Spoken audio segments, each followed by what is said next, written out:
Makanya mengingat kematian itu para ulama menyebutkan banyak sekali manfaatnya. Saya kutipkan seperti yang disampaikan oleh Imam Al-Qurtubi.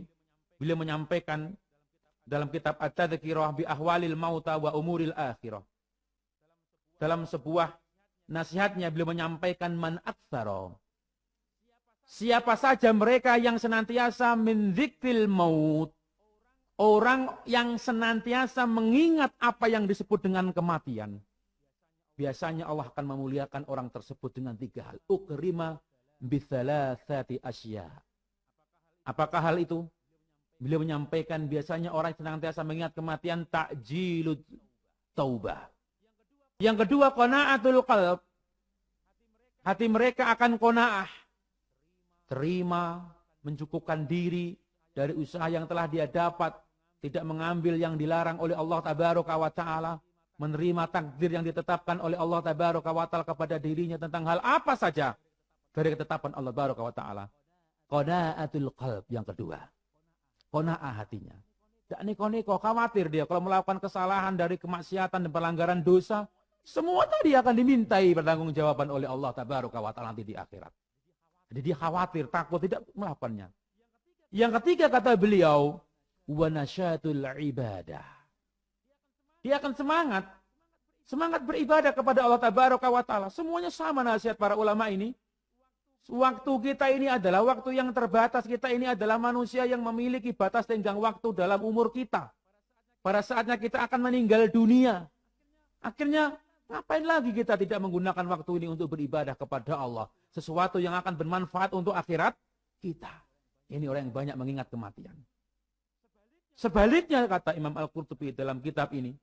Disebutkan bahwasanya waman nasyal maut. Orang itu kalau lupa, tidak pernah ingat tentang kematian. Uqiba bi thalathati asya. Sama 3 sebaliknya beliau menyimpulkan.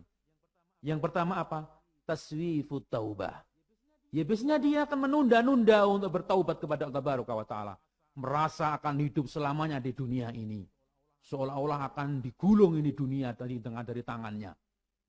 Merasa seolah dia akan kekal abadi di dunia ini.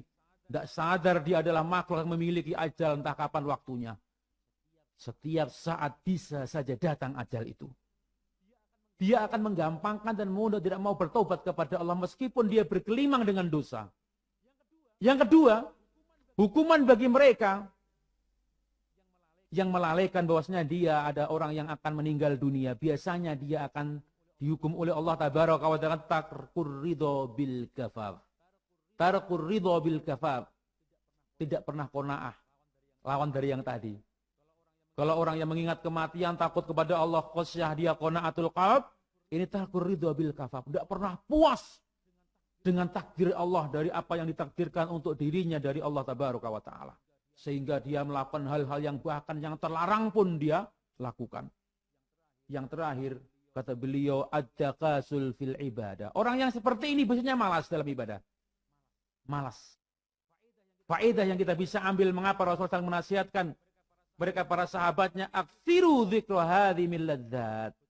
Betul-betul ini dipraktikkan oleh mereka para salaf. Para sahabat Nabi, para tabi'in, tabi'ut tabi'in, dan tentunya semoga saja kita tergolong orang yang mengikuti mereka. Bagaimana tidak takut mereka? Mereka akan memasuki satu waktu fi yaumin kana miqdaruhu khamsina alfasana. Sesuai dengan siksaan dan kepedihan yang diberikan kepada mereka. Sama seperti dengan 50.000 tahun dalam satu harinya. Dalam waktu yang dia akan kekal abadi.